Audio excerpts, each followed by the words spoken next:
Alors, on va réfléchir avec nos deux intervenants sur le manque d'eau et surtout s'il existe des solutions pour ce manque d'eau. Alors, en ce moment, on parle beaucoup des solutions durables et soutenables, hein, parce que des solutions, il en existe, mais sont-elles durables et soutenables? C'est une autre question. Alors, il y a plein de solutions dont on a entendu parler, hein, notamment pour les Pyrénées-Orientales, acheminer de l'eau d'ailleurs, augmenter les techniques de captage d'eau dans les nappes. Voilà, la question, c'est est-ce que c'est intéressant, est-ce que c'est durable, est-ce que c'est soutenable? Pour répondre à la tension immédiate que vous vivez aujourd'hui dans les Pyrénées-Orientales, il y a plusieurs acteurs, il y a une grande diversité d'acteurs, donc ça, on va le voir avec vous deux. Et cette complexité n'est pas nécessairement gage de problématique, justement, mais d'une discussion démocratique autour du bien commun qui est l'eau et comment amener, réfléchir à des solutions tous ensemble et être sûr que tout le monde soit impliqué dans la mise en place de ces solutions, justement, pour qu'elles soient pérennes. Donc, avec nous, nous avons David Mouret, donc à droite. Alors, vous avez exercé en tant qu'ingénieur hydrologue, hein, pendant quelques années. Après un passage dans un syndicat de traitement de déchets, vous êtes revenu à votre domaine de prédilection, qui est l'hydraulique et l'hydrologie. Vous allez nous expliquer la différence entre les deux. Dans le département de l'Aude. Et en ce moment, vous êtes depuis plus de 20 ans chef du service eau.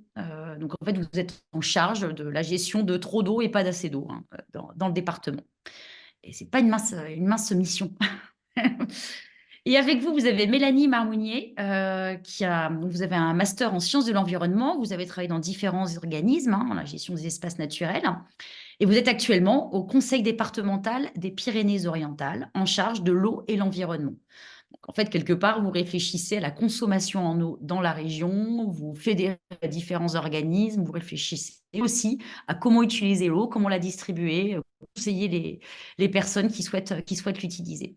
Donc, en fait, aujourd'hui, pour trouver des solutions, j'ai envie de poser cette question à David Mouret, la toute première question, c'est connaître déjà les quantités d'eau disponibles, hein, savoir comment elles sont disponibles et, avant de pouvoir la distribuer. Alors, où on en est aujourd'hui, comment peut-on déterminer la quantité d'eau présente dans les Pyrénées? Parce que, comme je vous l'ai alors, je peux peut-être vous repartager une image qui avait été partagée dans la table ronde précédente. Je la repartage parce elle est vraiment à propos.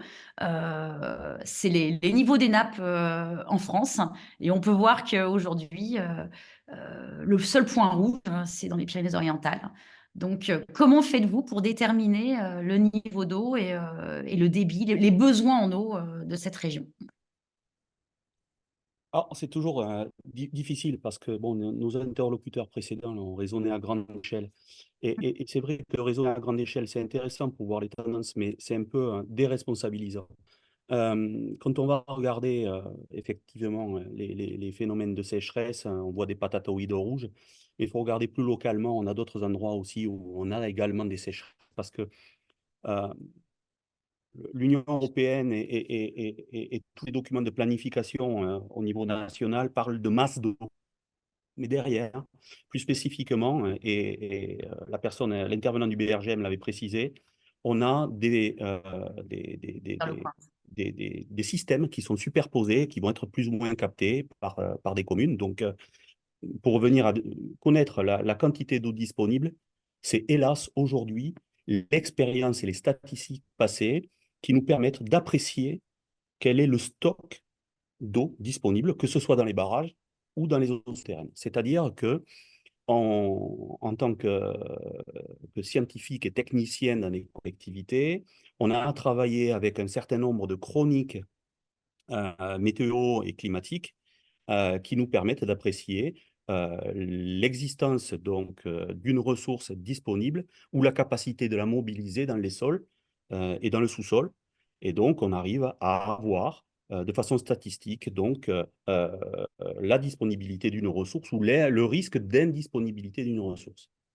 Et Parce là, qu'on est... aujourd'hui, avec le dérèglement climatique, on s'aperçoit que finalement, ces statistiques qui sont un regard vers le passé sont totalement déficientes pour nous projeter dans l'avenir et connaître aujourd'hui le comportement de la disponibilité de ce stock avec des usages qui sont toujours croissants et augmentent la tension donc, sur ce stock. Voilà, Donc, parce que ce que vous êtes en train de dire, c'est qu'en fait, la première des solutions, c'est d'améliorer. la connaissance. Pardon? D'améliorer la connaissance, en fait, La connaissance de la ressource. de la ressource. De la Exactement. ressource. Parce qu'aujourd'hui, en effet, lorsque vous me parliez, la dernière fois, vous m'aviez parlé des débits d'eau. Vous me parliez en débit dans les eaux de surface. Vous me disiez, il y a tant de débits. Je crois que c'était 30 millions de mètres cubes pour l'Aude. Non, arrêtez-moi si je me trompe. Et qu'il y avait une demande supérieure au débit présent. Comment fait-on pour déterminer aujourd'hui, voilà, il y a tant de mètres cubes disponibles et il y a tant de demandes. Quelle est votre incertitude, votre marge de manœuvre avant de pouvoir déjà planifier des solutions au niveau Alors, local? alors aujourd'hui, c'est-à-dire qu'on arrive à reconstituer sur les cours d'eau un certain nombre de débits, ce qu'on appelle non influencés, c'est-à-dire qu'on va essayer de voir ce que le cours d'eau lui-même est en mesure de véhiculer comme stock d'eau sans l'influence de l'homme. Et ensuite, on regarde le comportement donc, du cours d'eau avec l'influence de l'homme et on compare ça avec la réalité des besoins que l'on connaît. Parce qu'il y a des besoins non déclarés. Mais il y a des besoins qui sont déclarés, que l'on connaît, et on essaie de vérifier le comportement de cette équation, et c'est là qu'on voit qu'il y a des déséquilibres entre la disponibilité d'une ressource sur certaines périodes de l'année et les besoins qui peuvent s'exprimer sur cette même période de l'année.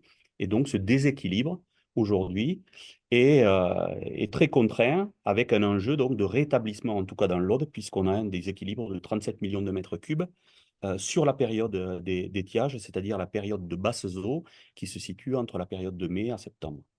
Ouais, la plus importante, celle dont on a besoin, dont la Exactement. végétation a besoin, et puis le tourisme, l'agriculture, etc. Mais alors, justement, on parlait du niveau local, donc vous êtes tous les deux des Pyrénées-Orientales.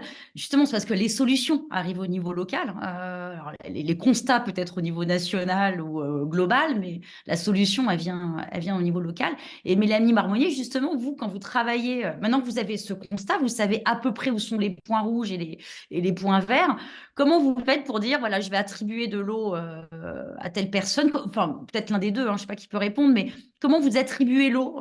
Comment vous vous dites, voilà, je vais privilégier l'agriculture, je vais privilégier l'eau potable dans les villes ou dans les villages?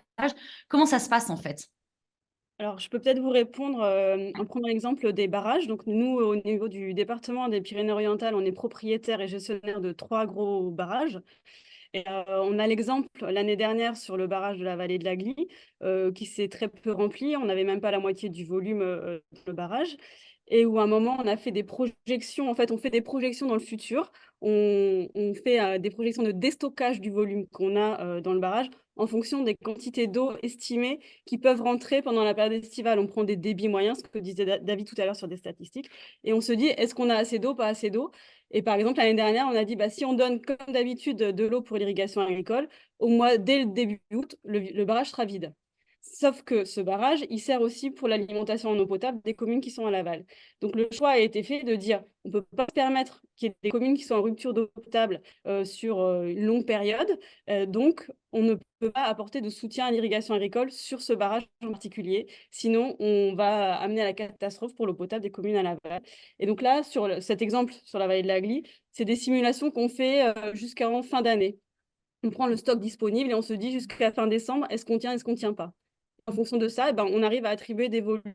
Alors, quand tout va bien, à la fois à l'irrigation agricole et à l'eau potable, et quand ça va mal, comme l'année dernière, et comme c'est parti pour cette année, parce qu'on a encore moins d'eau que l'année dernière, eh ben, on a du mal à se projeter sur l'apport à l'irrigation agricole sur cette vallée, par exemple.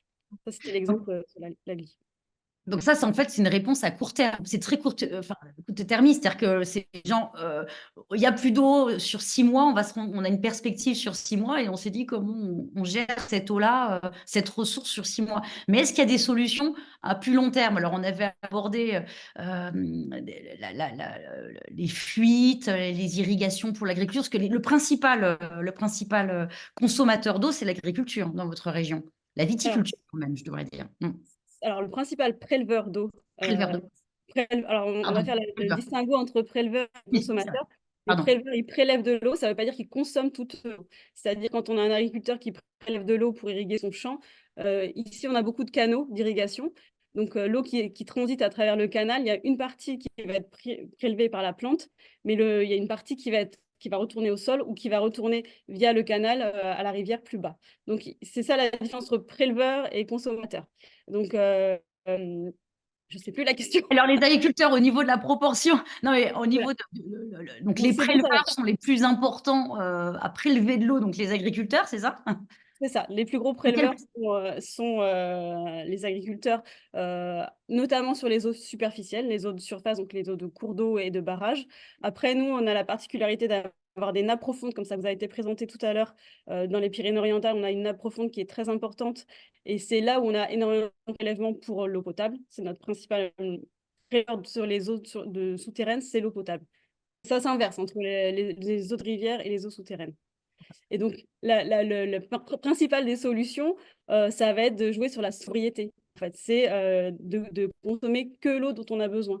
Et donc, ça va être déjà toute la recherche de fuite sur nos réseaux d'eau potable, d'éviter le gaspillage. Après, il y a plein de solutions, que ce soit selon les publics visés. En fait, on va avoir des solutions qui seront différentes. Donc là, vous parlez des consommateurs au niveau faire attention, la gestion. Mais au niveau des agriculteurs, donc des préleveurs, est-ce qu'il n'y a pas une réflexion à avoir aussi au niveau des canaux d'irrigation, au niveau de... Parce que vous me parliez justement des fédérations de canaux, qui a été une des solutions, c'est ça, les fédérations de canaux, une des solutions qui a été mise en place pour permettre une meilleure, un meilleur entretien, une optimisation de ces canaux d'irrigation, peut-être de passer plus à une irrigation contrôlée.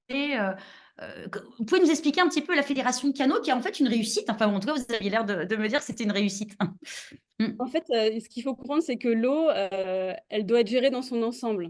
C'est ce qu'on disait tout à l'heure, l'eau, c'est le bien commun. Donc, quand on parle d'un cours d'eau, on parle souvent de solidarité amont-aval, c'est-à-dire que les préleveurs de l'amont vont avoir forcément une influence sur les préleveurs de l'aval. Donc, il y a des institutions, alors on vous a parlé tout à l'heure de la commission locale de l'eau, la clé.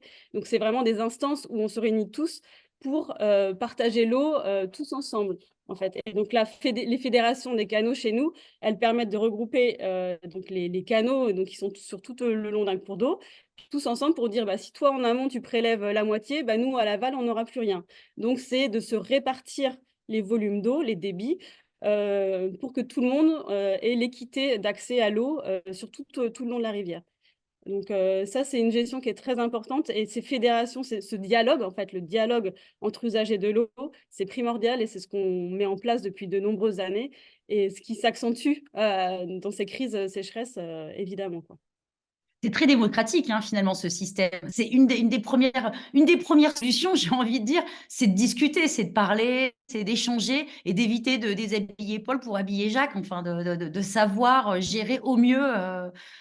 C'est de C'est ça, connaître ce que disait David tout à l'heure, c'est déjà de connaître, parce qu'on ne peut pas partager si on ne connaît pas ce qu'on consomme les uns et les autres, et si on ne connaît pas la ressource disponible. Donc, c'est déjà de connaître et ensuite de dialoguer, oui, effectivement. Et ensuite, de mettre en place tous les éléments techniques, tout ce qui va nous permettre d'économiser l'eau dans les systèmes d'irrigation, d'avoir des systèmes beaucoup plus performants, des filières différentes. Enfin, voilà, il y a plein de choses après derrière sur les pratiques agricoles à mettre en œuvre. C'est tout un système global. Et justement, David Mouret, vous m'avez partagé un schéma Mm. que j'ai envie de partager avec vous. Ouais, Si que j'avais j'arrive à réalisé à un moment donné pour montrer un peu la complexité du monde des acteurs de l'eau. ouais. L'eau est multiple, mais les acteurs aussi. Donc, alors je sais pas.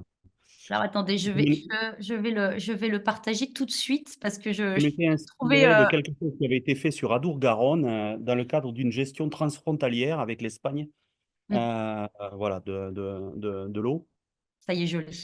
Attendez. Et donc, entre les usagers qui se trouvent à la base du schéma, si c'est celui Alors auquel je voilà, pense. regardez, je vous partage ce schéma. Alors ce sont, Voilà. vous m'avez envoyé ce schéma, on me dit, c'est pas ça? Alors, il faut le regarder. Le schéma a a une ambition de verticalité quand même pour montrer aujourd'hui les usagers en bas, et puis on va jusqu'au niveau européen.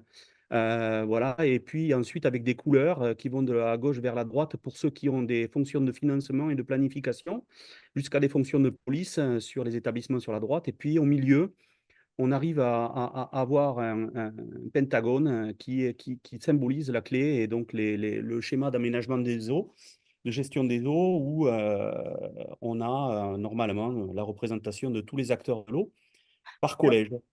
Alors, on va pas aller Euh, nécessairement dans le détail du tableau, autrement il faudrait 6 tables rondes, je pense, pour. Mais moi, ce que je mais voulais moi, ce que je partager, voudrais, oui, ah, pardon. non, ce que je voudrais simplement dire, c'est que c'est la loi sur l'eau hein, de 64 et puis 92 là, qui ont instauré ces parlements de l'eau. C'est que, hélas, ça a été un vœu pieux pendant longtemps, même s'ils ont ces sages, donc ces schémas, ont produit de la réglementation et de la réflexion, mais ont été finalement des outils mobilisés parce que le politique a pris le dessus et que finalement, il y a eu des effets opportunistes de fonctionnement en mode silo par collège et d'avoir de l'influence auprès des préfets qui, dans les départements, se succèdent tous les 3 ans et donc ont plutôt tendance finalement à maintenir un statu quo.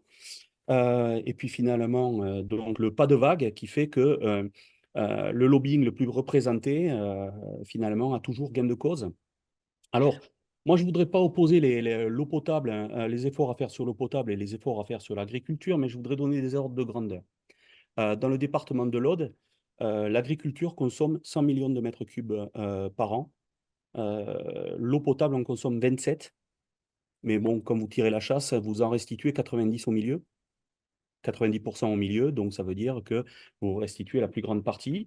Quand bien même aujourd'hui on a un objectif de rendement de réseau, donc c'est-à-dire que 75% de l'eau consommée euh, soit enfin, réellement consommée et pas perdue dans les réseaux, hein, donc on tolère 25% de réseau, même si on arrivait donc à augmenter, donc avec un coût sociétal qui serait énorme, les rendements de 10%, vous voyez que 10% de 27 millions, on aurait une économie de 2 millions de mètres cubes, 2,5 millions de mètres cubes sur l'eau potable. Donc on est loin des enjeux d'économie sur le monde agricole qui certainement peut mieux faire. Donc par des pratiques peut-être un peu différentes, passer sur du basse pression, sur du goutte à goutte. C'est vrai que les canaux gravitaires aussi, ça a certainement un avantage en matière de transfert, mais un inconvénient en matière de consommation et de régulation. Ce Donc que vous ça, dites c'est au niveau des canaux, les canaux gravitaires, juste pour resituer, parce que tout le monde ne connaît pas ce terme-là, hein. Donc, il y a des canaux qui font écouler l'eau, hein, donc on récupère l'eau voilà. en grande quantité, sans action sur cette ressource. Et le goutte à goutte, c'est plus avec un système de pompage où on va aller directement mettre des gouttes à la Donc, on va racine de la amener plante. l'eau à la parcelle, en fait, avec des canalisations, c'est-à-dire qu'on va substituer les canaux à des canalisations qui vont doser si, voilà, l'eau à la parcelle. Alors, dans ce schéma d'acteurs, aujourd'hui, de toute manière, il y a une ambition qui est l'ambition de la gestion collective. C'est-à-dire que face à ces situations de crise, euh, alors c'est sûr qu'il y a des solutions de crise qui sont des solutions de recherche de fuite très locales pour maintenir un dispositif de distribution d'eau potable sur des communes hein, qui sont en crise. Mais il y a quand même une ambition de gestion collective des prélèvements et des besoins que les sages peut-être pourront justement régler. Donc, nous, on veut mettre au cœur des dispositifs de gestion, au niveau des comités de gestion de l'eau, donc de faire en sorte que l'ensemble des collèges et l'ensemble des acteurs de l'eau se réinvestissent cette gestion collective avec une réglementation qui permette d'imaginer une allocation de ressources en fonction des usages. Et je pense qu'on va aller vers ça. C'est-à-dire- Euh, Nous, au niveau du département, c'est-à-dire d'imaginer des allocations de ressources à la parcelle en fonction du type de culture et pas rester sur des droits d'eau avec des volumes à l'année où c'est open bar. C'est-à-dire que moi, chacun sort sa carte, c'est le 1000 bornes, hein, c'est le jeu du 1000 bornes. Moi, j'ai la toute à 400 et l'autre pareil. Moi, je sors. Non. C'est-à-dire qu'à un moment donné, on boit tous à la même fontaine et il va y avoir des tours d'eau, il va y avoir des allocations à la surface et on va améliorer la connaissance de la ressource, le fonctionnement, la temporalité des besoins aussi, parce que on a parlé du réchauffement climatique et le dérèglement climatique aujourd'hui fait que on a des cultures beaucoup plus précoces, des températures qui sont très hautes, donc un fonctionnement végétatif qui fait que les cultures se mettent en mode végétatif et donc vont mettre beaucoup plus de temps pour arriver à maturité, et donc finalement une irrigation pardon, qui va être beaucoup plus longue dans le temps. Et c'est Ah oui. donc que tous aient conscience de la disponibilité de la ressource dans le temps et dans l'espace, parce que la ressource est inégalement répartie. Donc les solutions vont être des solutions de gestion collective, mais également des solutions d'infrastructure, des projets d'investissement. Vous en avez dans les PO, on en a aussi dans l'Aude, pour peut-être interconnecter, créer des maillages et finalement mieux répartir cette ressource avec les moyens publics de financement, départements, régions, agences de l'eau aussi qui réinvestit le domaine de la sécurisation sur son prochain programme, avec l'ambition globale aussi d'améliorer l'efficience des réseaux, que ce soit des réseaux d'irrigation ou des réseaux d'eau potable. Et ça, Mélanie Marmonnier, un meilleur contrôle de la gestion de l'eau, notamment au niveau de l'agriculture, vous êtes très optimiste. Enfin, pour vous, c'est une vraie... Quand vous m'avez parlé des chiffres et du champ des possibles qu'il pouvait y avoir à mieux contrôler cette irrigation de l'agriculture, c'était vraiment presque une solution, la solution pour arrêter d'être un point rouge sur la carte de France au niveau des Pyrénées-Orientales. Alors, le contrôle, c'est surtout déjà à la base la connaissance, parce que c'est vraiment ce qui va nous manquer le plus aujourd'hui, c'est qu'on n'a pas connaissance de tous les prélèvements d'eau. Donc, quand on veut partager une ressource, qu'on ne connaît pas les prélèvements qu'il y a derrière, c'est très compliqué. Donc, nous, on a une marge de manœuvre qui est énorme sur l'amélioration de la connaissance des prélèvements. Ça, c'est quelque chose normalement qui est réglementaire, mais qui n'est pas forcément appliqué dans le département, mais pas que dans notre département, hein, mais c'est quelque chose sur lequel vraiment on va pouvoir avoir une mainmise. Après, le contrôle, c'est autre chose derrière. On a parlé tout à l'heure avec les services de police de l'eau, des services de l'État, qui n'ont pas forcément les moyens d'aller contrôler partout, à tout va, etc. Mais déjà, oui, mais si tout le monde a un compteur, hein, s'il y a des compteurs, ça manque de compteurs, on va dire. Exactement, si on va être concret, c'est ça. Il nous faut des compteurs à chaque prélèvement et que ces données de compteurs puissent remonter sur une plateforme un peu unique et puissent du coup gérer derrière le partage et se permettre de voir où est-ce qu'il y a un déséquilibre justement entre la ressource disponible et les prélèvements qui sont trop importants. Et donc là, de pouvoir jouer sur les plus gros préleveurs. Ce que disait tout à l'heure David, c'est que la marge de manœuvre, elle va être chez les plus gros préleveurs. On a beau faire toutes les économies possibles sur des petits consommateurs, c'est pas là où on va voir vraiment les résultats sur le terrain. Là où il nous faut taper fort, c'est sur les plus gros préleveurs. Et la moindre économie sur ces plus gros préleveurs va être d'une ressource vraiment importante pour le territoire. Et vous, justement, vous mentionniez, enfin, d'après vous, est-ce qu'il y a une vraie solution au niveau des plus gros préleveurs? Est-ce qu'on peut inciter à plus d'irrigation contrôlée? Est-ce que vous avez un chiffre à nous donner en nous disant, voilà, si on travaille sur ce domaine-là, on peut nettement augmenter notre ressource en eau au niveau départemental ou régional, et ça peut fonctionner. Enfin, il y a de la marge de manœuvre. Est-ce qu'il y a des solutions? Parce que je sais que vous êtes plutôt optimiste. Enfin, on a eu l'occasion de parler avant cette table ronde. Vous m'avez semblé optimiste dans le sens, il y a des solutions à portée de main. Ça réclame de l'énergie, ça réclame de la discussion, ça réclame de faire entrer dans la discussion autour de la table ronde tous les acteurs de l'eau. Mais c'est possible, surtout si on travaille avec les plus grands préleveurs, les plus gros préleveurs, c'est-à-dire les agriculteurs. Donc, quelle est cette solution miracle qui pourrait enlever ce point rouge dans les Pyrénées-Orientales? Alors, déjà, je pense qu'il y a quand même une prise de conscience qui a été vraiment, là, ces deux dernières années, elles ont quand même révélé que le fait que le territoire, on n'a pas de l'eau en abondance, contrairement à la croyance qu'avait tout le monde, enfin, beaucoup d'acteurs, sur le fait que non, on n'a pas un château d'eau en permanence et de l'eau sous nos pieds qui sera inépuisable. Donc ça, il y a quand même une prise de conscience, mais qui peut-être pas assez forte chez tous les acteurs. Ça, c'est clair, on a encore une marge de progrès là-dessus sur la prise de conscience, sur le fait que l'eau n'est pas abondante tout le temps. Et aussi, je pense, sur la connaissance même de la ressource, de l'origine de notre eau. En fait, il y a plein d'acteurs qui ne savent même pas d'où vient l'eau du robinet quand ils ouvrent le robinet.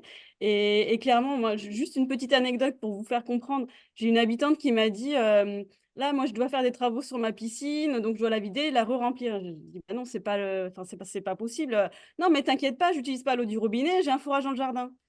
Ben non, en fait, c'est la même ressource. C'est ça que les gens doivent comprendre, en fait. C'est que même si c'est pas l'eau du robinet, l'eau qu'on a dans le forage dans le jardin, ça puise dans la nappe de la même manière. Et donc, tous les efforts qu'on va pouvoir faire chacun sur réduire son prélèvement, ça va avoir un bénéfice sur l'ensemble des usagers. Donc, que ce soit les particuliers, les agriculteurs, on l'a dit, beaucoup plus. Les effets seront beaucoup plus importants. Et on a tous notre rôle à jouer sur la diminution de la pression sur la ressource en eau. Mais alors, si par exemple les plus grands préleveurs se mettaient tous à une irrigation contrôlée du goutte à goutte dans les Pyrénées-Orientales, est-ce que le constat, est-ce qu'on pourrait dire que les Pyrénées-Orientales ne seraient plus en rouge et la ressource en eau serait mieux gérée? Alors, je Ça pourrait suis être pas une solution. Alors, c'est pas la solution unique. En fait, ce qu'il faut comprendre, c'est qu'il n'y a pas une solution unique à mettre en œuvre sur le territoire. C'est qu'il faut multiplier toutes les solutions pour arriver à mieux gérer sur notre territoire. Donc, passer au goutte à goutte, certes, ce sera important, mais peut-être aussi revoir derrière quel type de production on fait. Par exemple, l'arboriculture, d'avoir des grosses pêches grosses comme ça, qu'on va vendre sur les marchés, je ne sais pas trop où, et ben ça, c'est peut-être plus l'agriculture qui est adaptée sur notre territoire. Ouais. Et donc c'est toutes les filières qu'il faut revoir en fait et qu'il faut accommoder à la baisse de disponibilité de la ressource en eau qu'on a chez nous. Donc c'est de revoir carrément aussi les filières agricoles. Vous disiez la viticulture qui consomme le plus, chez nous, c'est pas ça. Vraiment, c'est Ah. l'arboriculture qui consomme le plus d'eau, sur notre territoire. Peut-être réfléchir à modifier les espèces. Mais alors, est-ce que aussi une des solutions serait de jouer sur l'apport en eau? C'est-à-dire, donc, on a beaucoup entendu parler d'un canal qui pourrait acheminer de l'eau d'un autre département vers les Pyrénées-Orientales. Est-ce que ce type de ou alors même de créer des désalinisation, des usines de désalinisation pour récupérer de l'eau de mer et fournir de l'eau douce, est-ce que ces solutions-là, artificielles, technologiques, sont aussi sur la table, sont aussi des solutions pérennes et durables? Alors aujourd'hui, on les considère plus comme de la maladaptation, Ouais. c'est-à-dire qu'apporter encore plus de ressources sans se poser de questions sur notre système, s'il est viable ou durable ou pas, ça marche pas en fait. Je prenais l'exemple, d'une maison, qui est mal isolée par exemple, qui est en simple vitrage et cetera, et on veut une chaudière hyper performante pour réussir à se chauffer l'hiver. Alors que si simplement déjà on mettait du double vitre, on isolait ses murs, on isolait son toit, et ben on se rendrait compte que notre chaudière actuelle, elle est suffisante. Et ben avec l'eau, c'est la même chose. Peut-être que si on avait des systèmes, des réseaux qui étaient moins fuyards, des systèmes d'irrigation beaucoup plus performants, des filières, des cultures moins gourmandes en eau, et ben peut-être que l'eau qu'on a sur notre territoire, elle serait suffisante et on n'aurait pas besoin de faire venir de l'eau d'extérieur. Mmh. Là, à court et moyen terme, il va plutôt falloir travailler sur nos systèmes actuels à nous, les rendre plus performants et moins consommateurs d'eau, plus économes, pour pouvoir faire en sorte que l'eau qu'on a sur notre territoire elle puisse être suffisante sans avoir à apporter de l'eau d'ailleurs, parce que c'est l'eau qui nous coûtera extrêmement cher. Et ça, c'est aussi un levier qui est très important sur la gestion de l'eau, c'est la tarification de l'eau. On en parlait tout à l'heure. Mm. Ouais. La tarification de l'eau va devenir aussi un enjeu important sur Un les levier, économies. une solution, ouais, qui est mise en place aussi. Augmenter, Mm, c'est ça, c'est ça, ouais. modifier Aujourd'hui, que ce soit en eau potable, c'est vrai qu'on est sur des coûts qui sont plus faibles que la moyenne nationale. Et après, en agriculture, quand on a un forage agricole qui pompe dans les nappes, eh ben, c'est de l'eau qui ne coûte rien pour l'agriculteur. Donc, si on est sur des systèmes collectifs où il faut payer l'eau, comme sur les systèmes qu'on connaît, bah, sur l'eau notamment, avec l'eau qui vient du Rhône, bah, là, il faut payer l'eau. Et donc là, on fait beaucoup plus attention à ce qu'on va mettre dans sa parcelle quand on a la facture en face, quoi. Moi, je faire crois, venir. Oui, pardon. non, non, mais je crois que là-dedans, ouais, alors, avant de toute façon, vaut mieux gérer avant d'investir. De toute façon, à mon avis, c'est l'objectif. C'est-à-dire qu'on ne va pas remplir un panier percé. Les solutions de transfert, ce sont des solutions de sécurisation. En même temps, il faut d'abord savoir gérer. Moi, je crois que la solution, elle va être institutionnelle. Il y a une structuration des acteurs qui est absolument, à mon avis, indispensable pour que les réflexions qui ont été portées, par exemple, sur la table ronde ce matin, puissent porter des fruits pour tous les acteurs de l'eau et les consommateurs.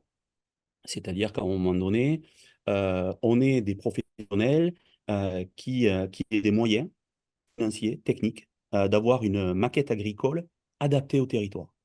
On a un ministère de l'Agriculture qui s'est doté du label donc souveraineté alimentaire. Le terme est intéressant, mais aujourd'hui, on ne s'aperçoit pas sur le terrain d'une anticipation, d'une adaptation au climat.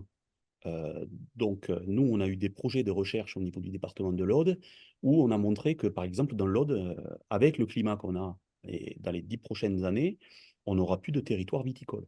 On n'est plus un territoire viticole, et pour autant, on n'a pas Bien. pris le courage de l'adaptation. Voilà. Donc là, ça pose problème, et on se rend compte que finalement, là où l'eau était la plus disponible ou la plus facile à puiser, c'est là où on a le moins d'organisation. puisque Ouais.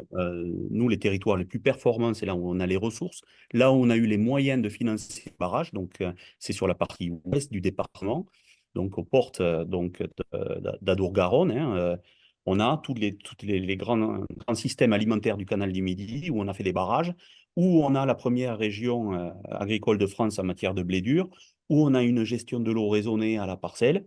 Et là, effectivement, on a un prix de l'eau qui doit coûter à peu près 25 centimes du mètre cube. Donc, évidemment, toutes les cultures n'auront pas accès à ça. Mm. Mais on produit de la semence, on produit des cultures à forte valeur ajoutée. Là, on a les plus fortes demandes. C'est là où l'eau, aujourd'hui, est gratuite et ne coûte rien, comme disait Mélanie, et où les acteurs doivent se structurer pour pour pouvoir bénéficier d'une ressource qui, elle, aura un coût de toute manière en matière de stockage. Donc, la mutualisation, c'est la péréquation. Si on fait de la péréquation, donc de la mutualisation à petite échelle, on va mutualiser des pauvres avec des pauvres et ça ne fait pas des riches. Mhm. Donc, Ouais. l'idée, c'est quand même d'avoir une structuration des acteurs euh, pertinente au niveau du territoire. Donc, au niveau du département, on a créé des structures publiques un peu spécialisées. C'est un peu l'outil qu'on a mis en place aujourd'hui.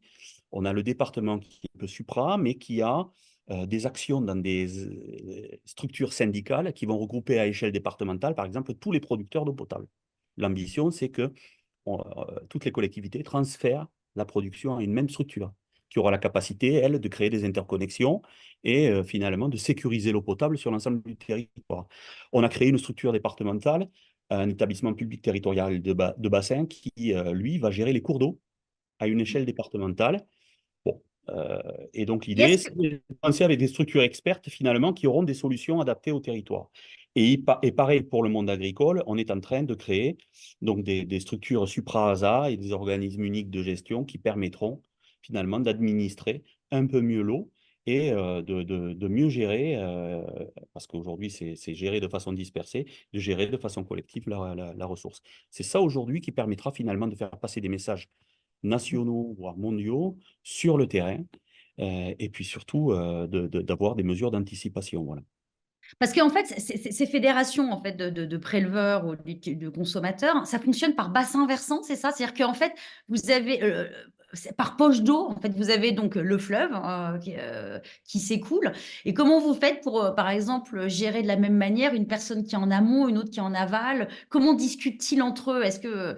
euh, Bah, c'est comment au ça... sein c'est au Pardon. sein des instances qui ont été créées, donc soit les commissions locales de l'eau. Donc, chaque cours d'eau, chaque fleuve a son instance et a une démarche.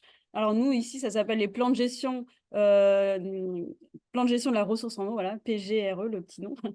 Et donc, Un là, acronyme? voilà, au sein de cette démarche, on met tous les acteurs autour de la table, qui sont de l'amont à l'aval. Alors, pas tous les habitants, hein, c'est les représentants des acteurs qui sont là. Et pour nous donner quels sont leurs besoins à eux, quels sont les besoins ceux de plus bas, ceux du milieu, etc. Et on met tout ça ensemble autour de la table et on réfléchit tous ensemble à trouver des solutions pour que chacun ait sa part équitable d'accès à la ressource en eau. Ouais. Mais Beaucoup de j'imagine degrés ceux qui se d'accès font à le l'eau. Mais j'imagine ceux qui se font le plus entendre, c'est ce que vous disiez tout à l'heure, ce sont les préleveurs, les agriculteurs. Donc, est-ce que le fait de créer un groupement d'agriculteurs pour qu'ils se responsabilisent entre eux et qui réduisent leur consommation, c'est pas la solution? Enfin, parce que Alors honnêtement, on a alors, les fédérations des canaux, donc c'est les ASA, hein, c'est les associations syndicales qui gèrent un canal, sont des personnes responsables qui savent que la ressource en eau, elle est précieuse. Et au sein de ces ASA, il y a les irrigants, donc les exploitants agricoles, qui, eux, peuvent avoir des comportements un peu plus je veux que pour moi. Les ASA, entre elles, on a vraiment un discours qui est très cohérent et de partage de la ressource équitable. Et ça se passe vraiment très bien au niveau du dialogue entre canaux, si je peux dire. Après, au sein d'un même canal, ce qui va être compliqué, c'est voilà, les tours d'eau qui sont mis en place. Il va y avoir l'agriculteur plus bas qui va venir casser la vanne de celui du dessus parce qu'il veut l'eau ce jour-là. Enfin, voilà. Après, c'est de la gestion locale qui est compliquée, de jalousie. Il y a vraiment un rapport à l'eau, patrimoine qui m'appartient, que j'y ai le droit d'eau, ce que disait David tout à l'heure. C'est ancestral, en fait. J'y ai le droit, c'est inscrit dans le marbre et j'ai le droit à cette eau-là, donc je veux cette eau-là, quoi. Peu importe s'il n'y a même pas la ressource disponible, j'y ai le droit, je la veux. Ce changement de mentalité, il va être important et il n'est pas encore fait dans toutes les têtes, en fait. bon, il va être d'office, il va arriver, puisque quand on ouvrira le robinet, il y aura probablement plus d'eau ou moins d'eau, donc, ou alors de l'eau beaucoup plus chère. Donc, il va falloir bien réfléchir à tout ça. Et alors, la tendance des préleveurs, des agriculteurs, ça va être, ces derniers temps, on entend beaucoup parler des bassins d'eau, hein, non pas des bassines, hein, comme on en a entendu parler. C'est pas. Est-ce qu'on a envie de stocker l'eau? Est-ce que c'est pas une tendance qui pourrait avoir, qui pourrait justement se passer dans ces territoires, de stocker l'eau au cas où ça manque? Alors, David Mouret. au niveau de la question, c'est une tendance, oui. J'ai vu qu'il y avait de plus en plus de bassines, hein, dans la région. Je sais pas, j'ai Je ne écouté. sais pas qu'il y en a, pas chez nous, peut-être pas chez nous, mais bon, c'est sûr qu'en Charente, sur l'ouest, les pluies étant beaucoup plus continues, on s'aperçoit que la demande aussi est beaucoup plus forte. Mais la demande existe chez nous, hein, ça c'est sûr. Elle est beaucoup plus revendiquée. Oui, On voit que les mouvements agricoles récents font qu'elle est totalement assumée, y compris au niveau de l'État et des services de l'État, donc ça pose des problèmes. Je ne suis pas sûr scientifiquement que ce soit une bonne chose stocker l'eau d'aller dans des bassins. Non, de multiplier les bassins pour stocker l'eau. Et je pense qu'il y a peut-être des projets opportuns de consolidation de stock sur des endroits un peu stratégiques. Peut-être rehausser les barrages, augmenter notre capacité de stockage. Mais on voit bien que sur des périodes de sécheresse, quand il pleut pas, il pleut pas, hein. Vous pouvez avoir 10 bassines, elles ne seront pas remplies pour autant, hein. Par contre, vous allez réchauffer les eaux, vous allez modifier les milieux, peut-être amener des pollutions, que ce soit en matière de végétaux, d'espèces indésirables. Donc là, on voit bien que dans le Lot qu'on évoquait ce matin, ou dans le Lot-et-Garonne, on a une multiplicité de plans d'eau, une analysation des écosystèmes. Et c'est peut-être aussi la fuite en avant, parce que dans le cycle de l'eau, c'est le cycle écologique de l'eau, on a aujourd'hui des représentants professionnels, donc c'est des représentants qu'il va falloir acculturer, parce qu'il a tendance à penser que l'eau, ce qui s'évapore, elle va finir par retomber. Les débats qu'on a eus ce matin montrent que ce n'est pas forcément le cas, et que l'eau va peut-être être stockée dans l'atmosphère et être restituée à des moments inopportun. Et oui. quand on la reçoit, on a la place pour la garder. Ok. Mm. Voilà. Mais on n'aurait jamais la place pour la garder. Et c'est pas parce qu'on fera des petites bassines qu'on pourra stocker des millions de mètres cubes, comme les épisodes récents l'ont montré en 2018, 2019, 2020 dans les PE encore. Et voilà. Alors, je crois qu'il y a une différence entre bassine et bassin, hein, non? Il n'y a pas une différence, c'est-à-dire qu'il y en a certaines qu'on prélève directement de la nappe pour remplir des bassins, alors que les bassins dont on parle, c'est ceux qui sont remplis naturellement par l'eau de pluie. Oui, en fait, il y a plein de catégories et c'est vrai que quand on parle des méga bassines, comme on entend Oui, sur l'ouest de la France, c'est plutôt rempli avec l'eau des nappes. Nous, ici, c'est plutôt des bassins de stockage. Alors, soit c'est de l'eau en dérivation des cours d'eau, donc qui est amenée par les cours d'eau, soit c'est des barrages qui sont sur les cours d'eau, ou soit c'est des bassins, des retenues collinaires, donc qui sont alimentés avec l'eau de pluie. Mais enfin, moi, je voulais juste compléter ce qu'a dit David sur la retenue d'eau, sur les stockages d'eau. En fait, nous, ce qu'on dit toujours, le meilleur stockage de l'eau, il est dans le sol. Dans le ouais. sol, en fait, si on travaille mieux nos sols, comme ça nous a été présenté ce matin, hein, et on augmente la capacité des sols à retenir l'eau, ce sera de l'eau qui sera beaucoup plus bénéfique sur le territoire que de l'eau dans une bassine qui va s'évaporer, qui va être soumise à plein de problèmes de qualité, notamment sur nos barrages, on a des problèmes de cyanobactéries, donc qui sont des polluants qui amènent des toxines, donc qui sont plus utilisables pour l'eau potable. Enfin, voilà, il y a plein de choses derrière. L'eau stockée en superficielle, c'est vraiment pas la meilleure solution. Et ce que je disais aussi tout à l'heure, c'est qu'en multipliant ces bassines, on a l'impression qu'on a encore plein d'eau, qu'on est toujours en abondance et on ne fait pas les efforts qu'il faut pour réduire et améliorer le système, les rendre plus performants et plus économes. Ouais, donc, quelque part, le point d'orgue, enfin, la solution, entre guillemets, pour vraiment pouvoir gérer aujourd'hui la ressource qui existe dans les Pyrénées-Orientales, c'est l'irrigation. C'est le système d'irrigation. On est d'accord. Pour le moment, le plus gros, le facteur le plus important. Alors, je vais dire que c'est compliqué hein, parce que c'est là qu'on a le plus de marge de manœuvre. Ouais. Je vais dire ça. Et après, il faut voir la gestion de l'eau comme une gestion globale, ce qu'on disait tout à l'heure, entre l'agriculture, on a aussi du tourisme de masse. Ces Mais ça, deux on va y activités venir après, ouais, sur l'eau arrivent potable. en même temps, le plus gros pic de consommation, il est en même temps. Alors, même si en volume, c'est moins que l'irrigation agricole, c'est quand même, ça arrive au pic de la tension sur la ressource en eau, là où on a le moins de ressources disponibles, donc c'est aussi compliqué. Donc en fait, c'est tout l'aménagement de notre territoire qu'il faut revoir. C'est même quand on a dit toutes ces villes imperméables, de continuer à urbaniser? Est-ce que c'est vraiment opportun sur un territoire comme le nôtre? Est-ce qu'on a les capacités d'accueillir encore de la nouvelle population? Est-ce qu'on a encore la capacité d'accueillir des infrastructures de loisirs qui utilisent beaucoup d'eau? Je ne citerai rien, mais enfin voilà, c'est tout. La réflexion, elle est globale. Enfin, faut pas cibler qu'un seul acteur, que les agriculteurs, même si la marge de progrès, elle est très forte chez eux. C'est tous les habitants, tous les usagers, toutes les activités sont toutes à mettre, à travailler ensemble pour aller dans le même sens, quoi. Ouais, et est-ce que vous avez l'impression que cette prise de conscience, elle existe? Parce que tout le monde parle de la même chose, tout le monde est d'accord, on en parle dans l'actualité, dans les journaux. Est-ce qu'il y a de nouveaux plans qui sont mis en place? Est-ce qu'il y a vraiment une prise de conscience avec des projets à long terme et non pas à court terme pour mieux gérer le territoire? Je Alors, vous hoche la tête. la prise de conscience, elle va être coercitive, c'est-à-dire que les 3 dernières années qu'on a connues, on a eu des périodes de restriction avec des contrôles, une sensibilisation des usagers qui font que ils se rendent compte que l'eau sera de moins en moins disponible. Même quand on peut ouvrir un robinet, on ne peut pas faire ce qu'on veut avec l'eau. Donc, la prise de conscience, elle va être organisée. Moi, je crois qu'il y a juste un problème d'organisation.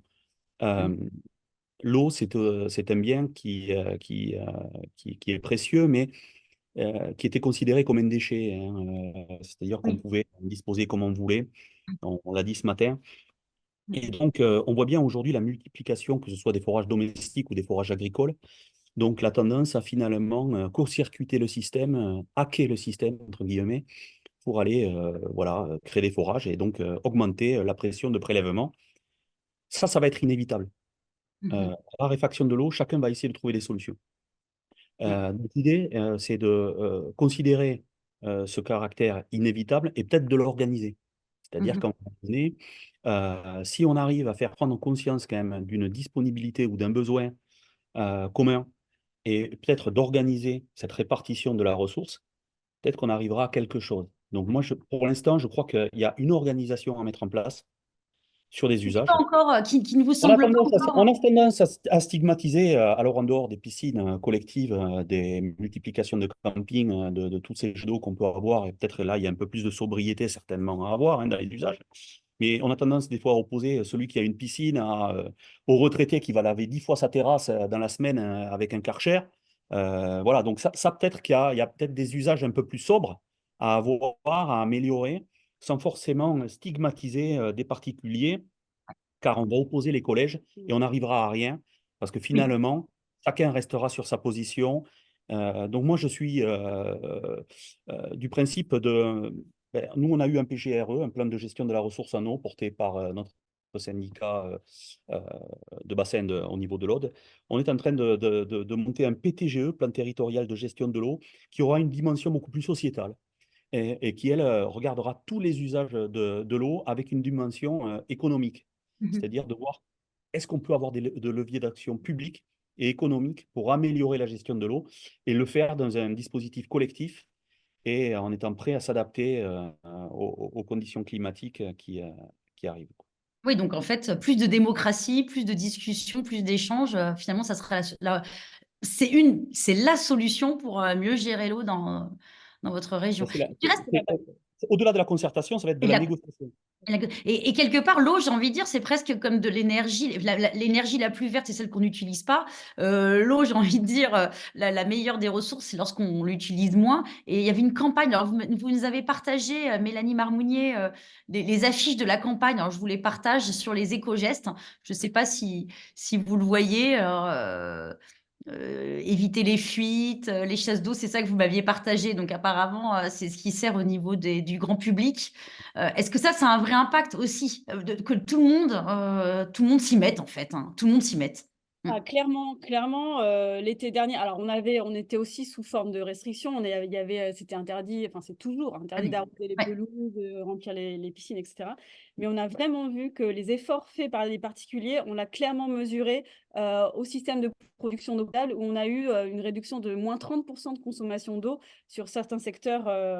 Donc, c'est vraiment très important. Et c'est ce qui nous permet aujourd'hui que nos nappes, dans ces secteurs-là, elles ne soient pas trop basses. Parce que là, dans les Pyrénées-Orientales, on a l'impression qu'il pleut tout le temps depuis 10 jours, 15 jours. Alors que ces pluies-là, comme nous l'a expliqué tout à l'heure l'expert, là, c'est pas les bonnes pluies pour recharger nos nappes parce que la végétation, elle est croissante. Et donc, l'effet de pluie, là, on ne la voit pas sur les nappes. Les nappes, elles sont toujours en train de dégringoler, le niveau des nappes. Et donc, le fait qu'on ait moins consommé l'année dernière, c'est qu'on se retrouve moins bas cette année, alors qu'on va être encore dans une année compliquée. Donc, heureusement qu'il y a cette prise de conscience collective des habitants, des particuliers qui font ces efforts et qui sont très importants.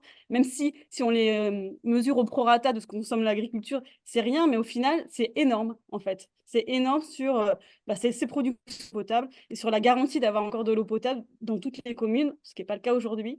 Il y a certaines communes qui sont en rupture d'eau potable sur le territoire.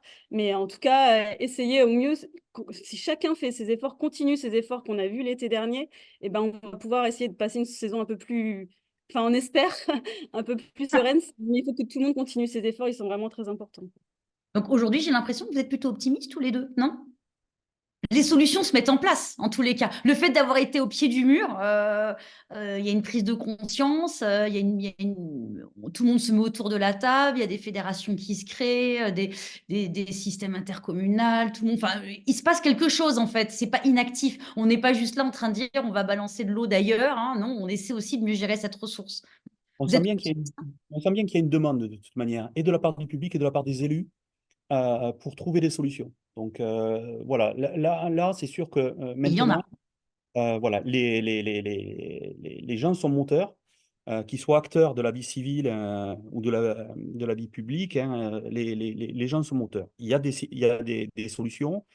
Il y a quand même le b.a.-ba aujourd'hui, le particulier lambda ouvre le robinet, c'est pas d'où vient l'eau, il tire la chasse, il sait pas où elle va. Mais ça fait partie aussi de la communication, de mieux comprendre.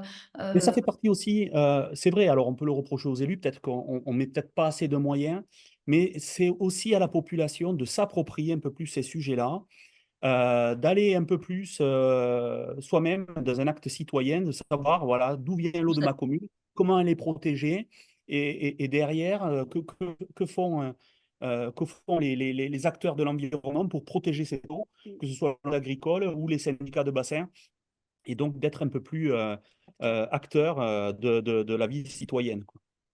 Ouais. Oui, c'est d'expliquer. Mais c'est vrai que, par exemple, sur une facture d'eau, il pourrait très bien y avoir la provenance de l'eau, par exemple. C'est-à-dire que le consommateur ou le préleveur, lorsqu'il paye son eau, il pourrait en connaître la source ou le Et réseau. même sans parler de ça, Ouais. aujourd'hui, sur une facture d'eau, vous avez un logo d'opérateur quand la gestion est déléguée. Donc là, on banalise la ressource, c'est-à-dire que la personne, elle a consommé l'eau, il pense que c'est la même qu'on a à Paris. C'est pas Oui. du tout le cas.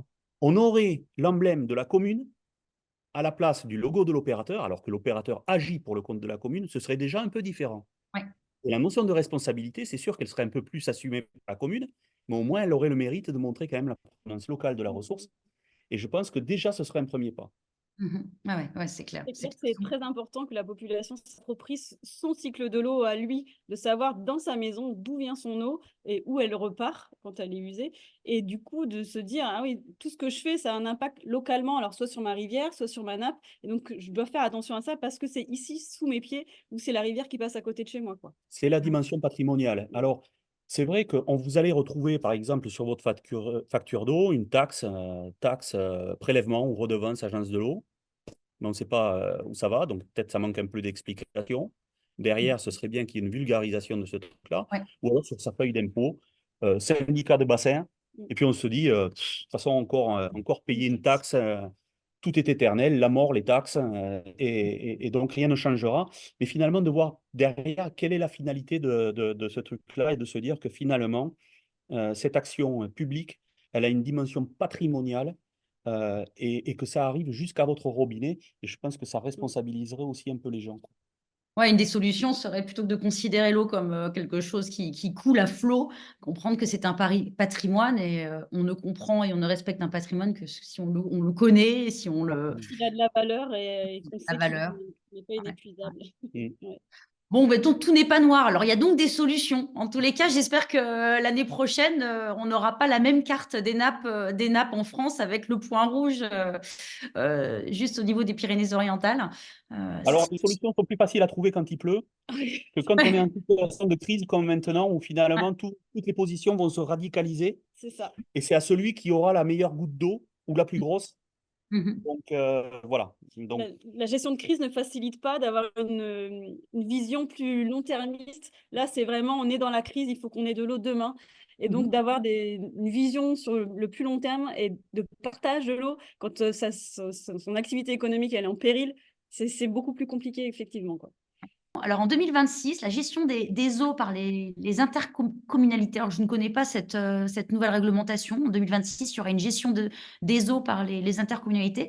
Est-ce que ça va apporter des solutions? Alors je ne sais pas qui est au courant de C'est la ce ville. système. ouais, alors Vous êtes au courant? là-dessus, oui. Alors, c'est quoi 2026? La loi Nouvelle Organisation territoriale de la République Mhm. a eu pour vertu d'essayer de justement diminuer le millefeuille administratif là, que vous avez montré là tout à l'heure au niveau des Je peux le acteurs de l'eau. remontrer si vous voulez.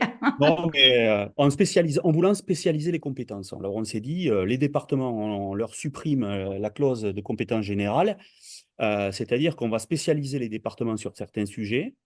On va spécialiser des intercommunalités sur certains sujets et donc finalement réorganiser certaines compétences. Alors, il y avait l'économie, l'éducation, la mobilité, les transports, mais également l'eau.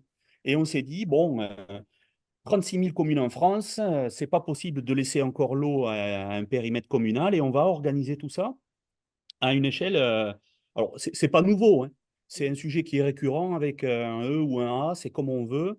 Mais la gestion communale n'est pas forcément mauvaise, mais on s'aperçoit qu'elle n'est pas forcément à la bonne échelle. Alors, effectivement, on a mis une période transitoire de quelques années au moment de la loi NOTRe alors, c'était 2017 peut-être, parce que c'était la loi MAPAM en 2015.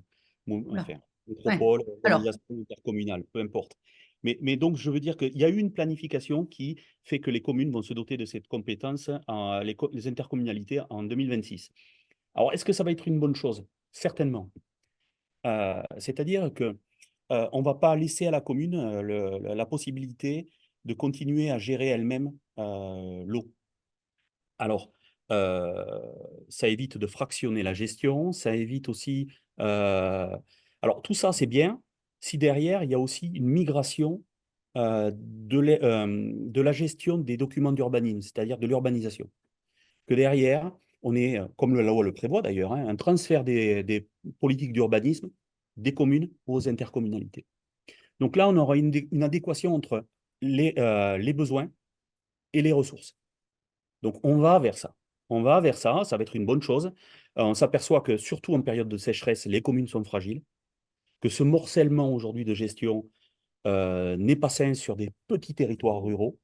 Moi, j'ai des territoires qui m'appellent le où la maire d'une commune, la mairesse d'une commune de 40 habitants, qui n'a pas d'employés communaux, qui n'a plus d'eau qui arrive dans le réservoir, ou c'est elle qui va aller tourner les vannes.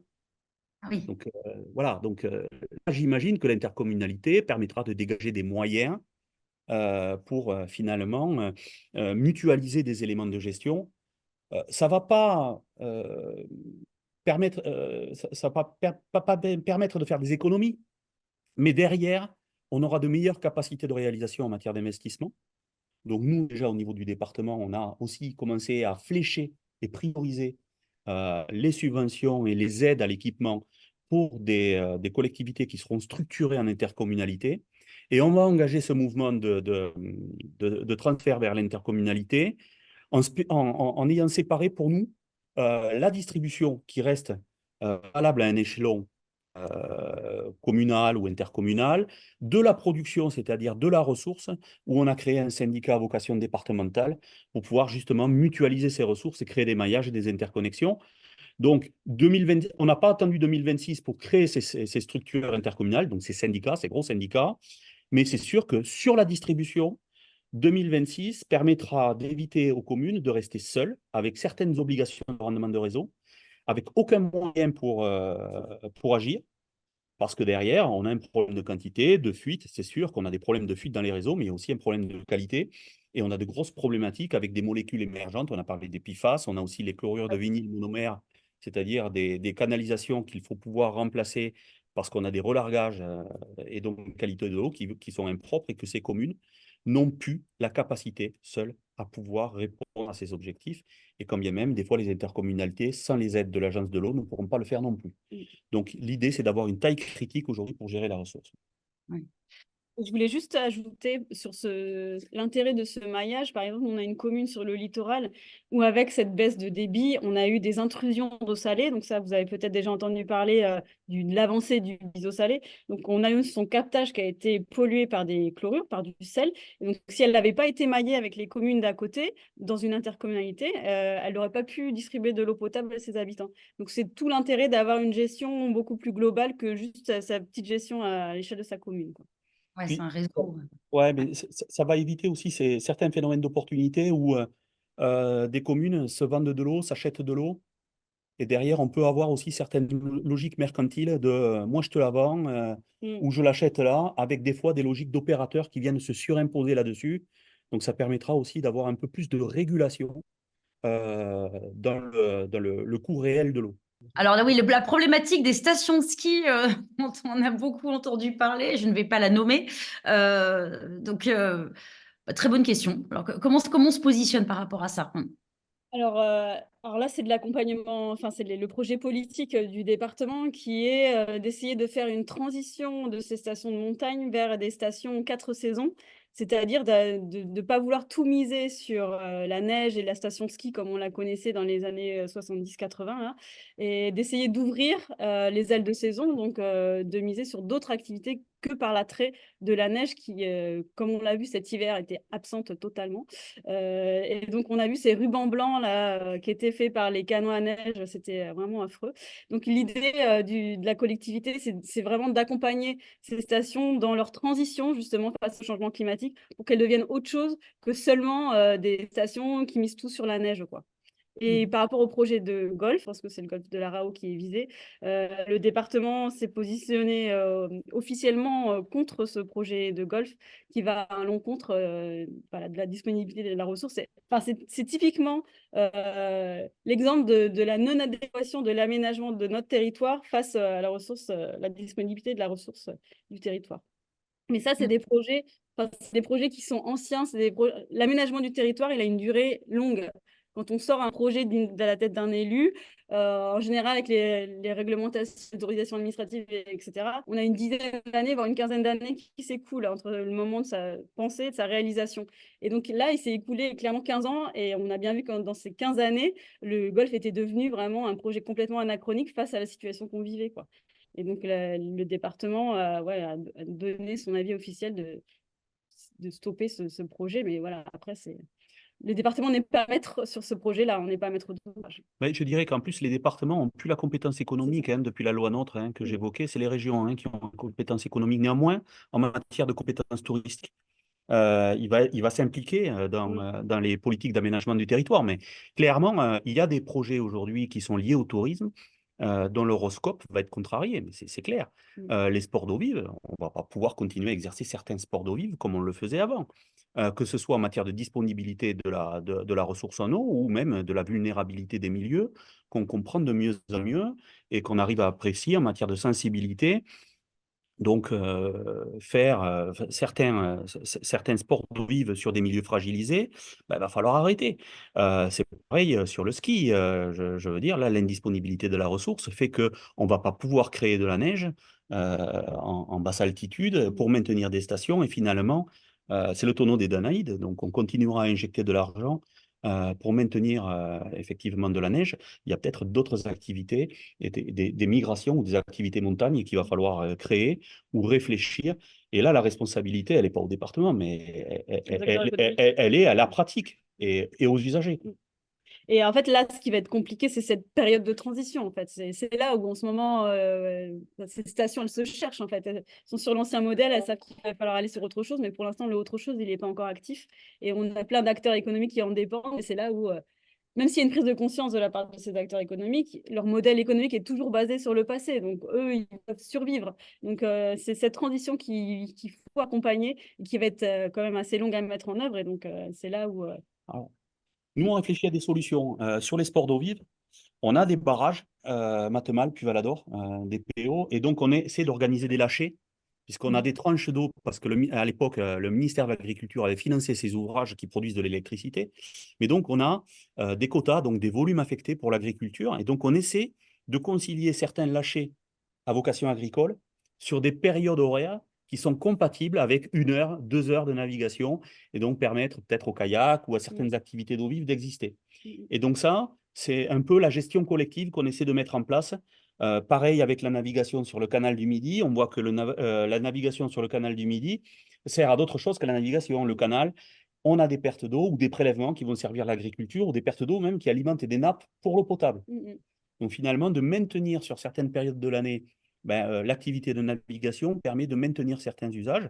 Alors, on fait passer 2 bateaux par écluse maintenant, on essaie de stocker les bateaux pour éviter des pertes d'eau par éclusée, mais on modifie les pratiques, on essaie de les adapter, on essaie de les maintenir. Et donc, effectivement, comme disait Mélanie, cette période de transition où on modifie nos comportements va être un peu sensible, mais c'est déjà une première solution. Et d'où l'importance de ces instances de dialogue où chacun donne son besoin et on arrive à trouver les solutions ensemble, entre acteurs. En fait, voilà, c'est typiquement ce genre de solution qui est trouvée entre acteurs, quoi. Oui. Alors, alors, en effet, les préleveurs de l'eau en bouteille, c'est une question dont on entend parler sur tout le territoire national, sur leur responsabilité, comment ils gèrent la ressource. Alors, je ne sais pas si quelqu'un peut y répondre assez brièvement, peut-être. Moi, j'ai juste envie de dire que c'est aussi aux consommateurs en fait de prendre leurs responsabilités. Si on arrête d'acheter des eaux en bouteille et qu'on consomme que l'eau en robinet, on n'aura plus trop ce problème. Enfin après, bon, c'est Malheureusement, peut-être qu'à un moment, il faut peut-être aussi une instance de contrôle ou une instance de modération qui peut se Alors, toutes positionner. ces usines, normalement, elles ont un quota d'eau. Alors après, là, moi, je ne connais pas trop le quota de cette usine-là. Savoir si elles sont soumises aux restrictions ou pas en période de sécheresse, c'est ça qui est compliqué, en fait. Mais là, moi, je ne peux pas m'avancer sur celle-ci en particulier. Mm. Enfin, il y a pas pléthore. Enfin, aujourd'hui, si ces usines existent, c'est que l'eau, ils la vendent à un moment donné. Donc, c'est qu'il y a un besoin. En tout cas, il y a une notion de débit réservé. On ne peut pas prélever sur un milieu sans lui laisser une quantité d'eau. Il y a le code de l'environnement, il y a le code de la santé publique. Et donc, on a quand même une régulation par rapport au débit que le milieu doit percevoir après les prélèvements pour l'eau embouteillée. En tout cas, nous, au niveau du département de l'Aude, on avait une usine d'embouteillage d'Alette dans la Haute-Vallée de l'Aude, au sud du département, et ça nous allait très bien parce que quand on a eu des inondations et que les systèmes publics étaient impropres C'est sûr. aux usages, on a eu une réquisition par le préfet de l'usine d'embouteillage et on a pu servir en eau potable le département. Et donc, quand même, c'est hautement stratégique aussi d'avoir des moyens d'eau embouteillée parce que moi, là, je dois avoir 2, 3 communes en interruption totale de distribution là, en ce moment. Donc, on fait du citernage d'eau potable, c'est-à-dire qu'on va chercher de l'eau potable sur certaines communes et on remplit des réservoirs. Donc, on alimente des fois des réseaux fuyards même avec cette eau qu'on a transportée. Mais d'avoir de l'eau embouteillée, c'est absolument essentiel et stratégique. Donc, voilà, c'est pas binaire. Le dispositif n'est pas binaire, c'est pas bon ou mauvais. Voilà, il faut qu'il y ait de la régulation. En tout cas, sur Toulouse, là, cette usine-là, c'est du prélèvement en nappe. Donc, ils ont forcément un quota qui a été défini en fonction de la ressource de l'état de la nappe. Donc, ils ont un quota pour ne pas vider la nappe et que ce soit partagé entre tous les usagers de cette nappe-là. C'est défini, c'est réglementé, c'est pas à profusion. Pas à profusion jusqu'à ce qu'il n'y ait plus de ressources. Alors, c'est intéressant parce que toutes les questions tournent un peu autour de la place de l'industrie aussi. Je sais qu'on a parlé en préleveur des agriculteurs, des consommateurs, mais pas beaucoup de l'industrie. Et justement, il y a une question à ce sujet dans le chat de Nathalie Garcia qui demande est-ce que est-ce que la place est-ce que l'industrie a aussi sa part dans la recherche de solutions sur la gestion de la ressource? Et bon, on vient de l'aborder là, ils sont mis sous contrôle, mais est-ce qu'eux aussi ils sont autour de la table et ils donnent leur avis, ils expliquent, moi j'ai besoin de tant d'eau, j'en déleste tant, enfin. Oui, alors nous, dans les Pyrénées-Orientales, on n'a pas beaucoup d'industriels, hein, donc Ouais. c'est pour ça qu'on n'en parle pas Ouais. beaucoup. Ouais, dans l'eau. Mais il n'empêche que le peu qu'on a, ils sont autour de la table. Et là, dernièrement, ils ont vraiment aussi, globalement, fait beaucoup d'efforts sur leur process, Mm. notamment sur tout ce qui va être agro-industrie, donc sur le lavage des légumes, etc., avec le recyclage de l'eau. Ils ont mis beaucoup de choses en place pour économiser l'eau qui était consommée auparavant pour leur process de lavage de légumes, par exemple, et donc de recyclage des eaux de lavage et pouvoir travailler en circuit fermé. Donc ça, c'est des choses qui sont faites, oui, et les industriels ont aussi leur part sur améliorer les process, leur process, quoi. Et Très donc, bien. dans les sages, les industriels sont représentés, hein. Il y a un collège industriel. Et donc, l'idée, c'est que tous les efforts soient crantés et proportionnels. Donc, chacun fera des efforts sur ses propres usages. Donc oui, Nathalie Garcia, les industriels ont leur place dans la solution. Est-ce qu'il y a une dernière question peut-être? Autrement, on peut dire qu'on peut clôturer cette table. Oui. Moi, je voulais peut-être dire quelque chose. Je suis en Ah, visio. Je sais pas si Ariane, oui. Oui, on vous écoute, Ariane. Simplement, j'avais trouvé très intéressant comment donc Madame qui travaille au département des Pyrénées-Orientales Mélanie Marmonnier. Mm.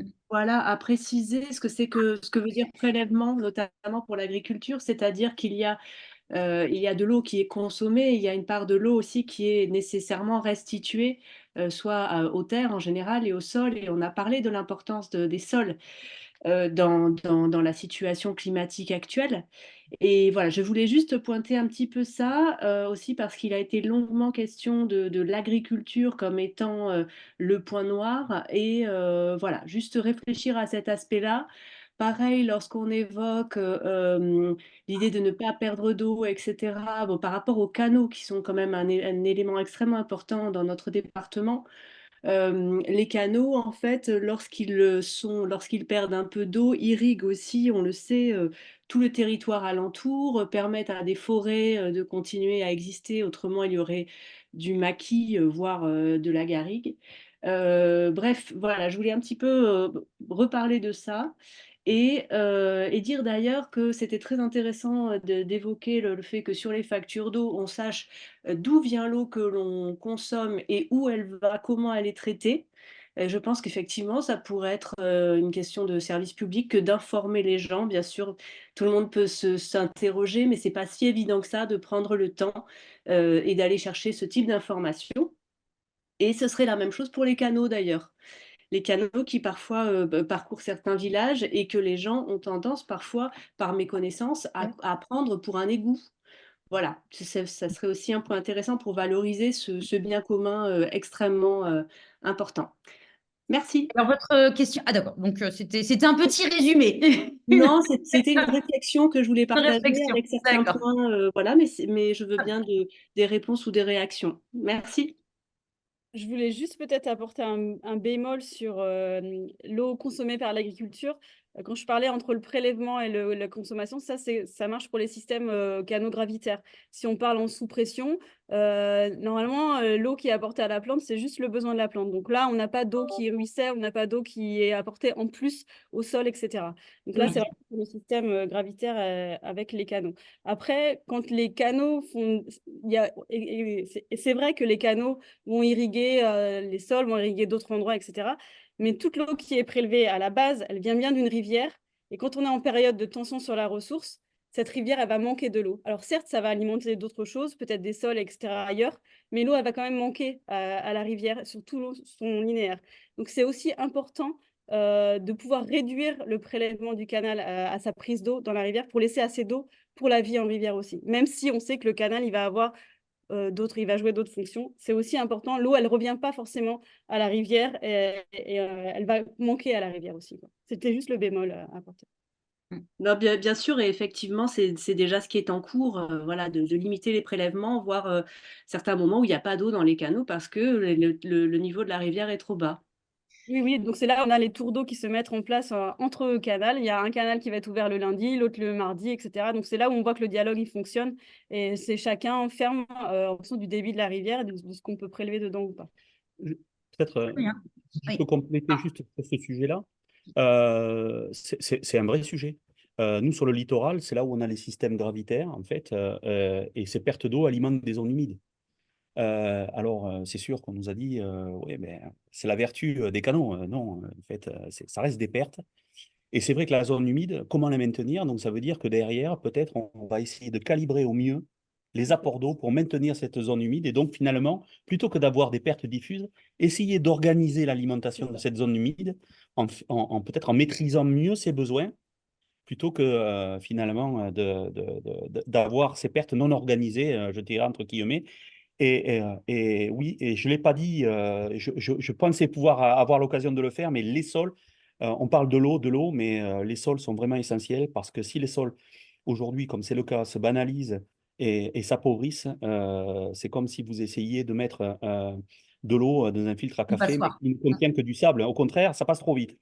Et donc, l'eau n'est pas retenue et les cultures n'en bénéficient pas. Donc, il y a vraiment un enjeu sur l'enrichissement des sols en matière organique et donc de les protéger de ces excès de température qu'on connaît et de leur permettre de garder de l'humidité. Voilà. Donc ça, les sols, c'est vraiment un enjeu. Et de les désimperméabiliser, ce qu'on disait tout à l'heure, de désartificialiser les sols pour qu'au lieu que l'eau ruisselle, elle puisse pénétrer. Et ça vaut à la fois dans les villes, mais chez les particuliers aussi. Je me permets d'insister là-dessus parce que nous, ici, dans les Pyrénées-Orientales, on a beaucoup de petits villages avec des lotissements périphériques où on a tout bétonné les cours, etc. Et donc ça aussi participe au fait que les nappes se rechargent plus parce que l'eau ne peut plus pénétrer partout dans les jardins d'habitation. Donc je le dis parce que peut-être le public cible des médiathèques, ce sera le grand public, c'est aussi une solution importante. Chaque particulier a aussi son rôle à jouer pour que les nappes soient rechargées chez lui, quoi, par le biais de son jardin. Oui, chaque goutte d'eau est importante. Le principe de la souveraineté alimentaire, prévu par la loi d'orientation agricole, va-t-elle laisser de la place sur les négociations autour de la gestion de l'eau dans l'agriculture? Alors, je ne sais pas si un de vous deux est à même de répondre rapidement à cette question. Est-ce que le principe de souveraineté alimentaire inclut des réflexions autour de la gestion de l'eau des agriculteurs? En tout J'imagine que cas, oui. J'imagine qu'on ne peut pas la les... réflexion, c'est-à-dire que est-ce qu'aujourd'hui, il paraît opportun quand même de faire du vin pour aller l'exporter en Chine et donc d'exporter de l'eau jusqu'en Chine, et plutôt que de faire des cultures qui vont profiter quand même finalement à la région, à la nation. Alors, je ne suis pas sûr que les départements soient les mieux placés pour raisonner à cette échelle-là. Oui, c'est une échelle Parce plus que, nationale ou plus... mais force est de constater que nous, on a un plan alimentaire territorial au niveau des départements. On travaille sur l'alimentation des collèges, par exemple, et on s'est aperçu qu'on était obligé d'importer des carottes, C'est ça. alors qu'on aurait pu les produire sur le territoire. Donc peut-être que la souveraineté alimentaire, elle est déjà à ce niveau-là, à une échelle voilà, de nos cantines, pour essayer d'être autosuffisant et d'avoir une réflexion sur tout ce qui va être production locale. Mais, euh, mais derrière, il y a des besoins carnés, des besoins de viande, et ça, c'est un peu nouveau. Mais cette eau qu'on va importer, est-ce qu'on en a suffisamment pour les territoires avant de l'exporter C'est ça. Ouais. et de servir le commerce mondial? Il y a eu des études là-dessus, on appelle ça l'eau bleue, cette eau qui est exportée et qui bénéficie voilà, dans le monde, mais on l'exporte de secteurs qui sont déjà déficitaires. Et l'Espagne en fait les frais en ce moment. Le Maroc, c'est typiquement. Donc j'imagine que ça va être un sujet qui va être abordé dans le cadre...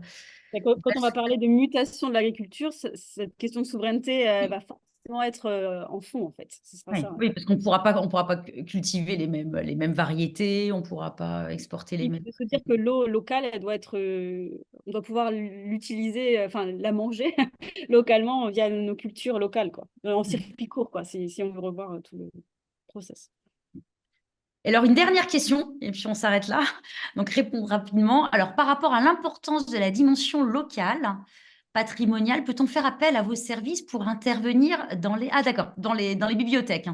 D'accord. Alors, j'imagine, si je comprends bien la question, c'est est-ce que vous pouvez intervenir pour d'autres tables rondes, même si le lieu d'intervention n'est pas lié à votre localité, à votre département, votre région?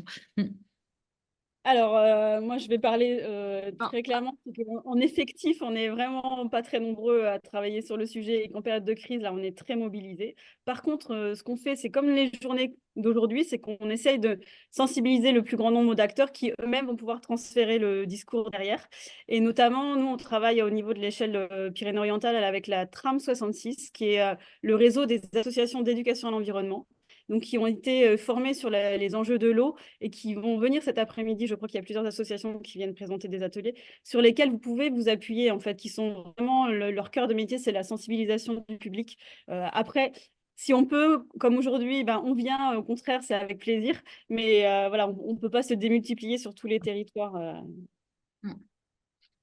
Oui, Très bien, alors, j'espère qu'on a répondu à la question. Oui, pardon, David, vous vouliez dire non, quelque non, chose? non, mais Oui. c'est exactement pareil. Et c'est difficile de nous avoir là. Donc, c'est vrai qu'on s'y est pris à l'avance hein, pour dégager cette disponibilité aujourd'hui. La période aujourd'hui est On se hyper tendue rapproche de parce la qu'on est en sécheresse. train de- ouais, ouais, On on est en n'en est train jamais de, sorti. on n'en est pas sorti. Et puis voilà, après, d'autres problèmes d'organisation font qu'on est même très contraint lorsqu'on arrive à se déplacer. Par contre, bon, c'est vrai que dans l'année, il y a des périodes où on est peut-être un peu plus disponible. Et puis, voilà, si on a la possibilité éventuellement de faire une petite intervention, c'est avec plaisir, en visio, peut-être avec pas mal de possibilités à ce niveau-là. Il y a pas de souci. De là à se démultiplier, non, peut-être pas. Mais voilà, mais ponctuellement, si on arrive à regrouper des auditoires ou des personnes intéressées, ce sera avec plaisir. Eh bien, ça veut dire que nous avons eu de la chance aujourd'hui de vous avoir tous les deux pour cette table ronde. Donc, vraiment, merci beaucoup. Et j'espère qu'on a répondu aux questions que pouvaient se poser les personnes des Pyrénées-Orientales, tout particulièrement sur les solutions à mettre en place. Et tout n'est pas perdu. Il y a encore des choses à faire, des gestes à avoir. Merci beaucoup d'être venus, Mélanie Marmonnier et David Mouret. Merci.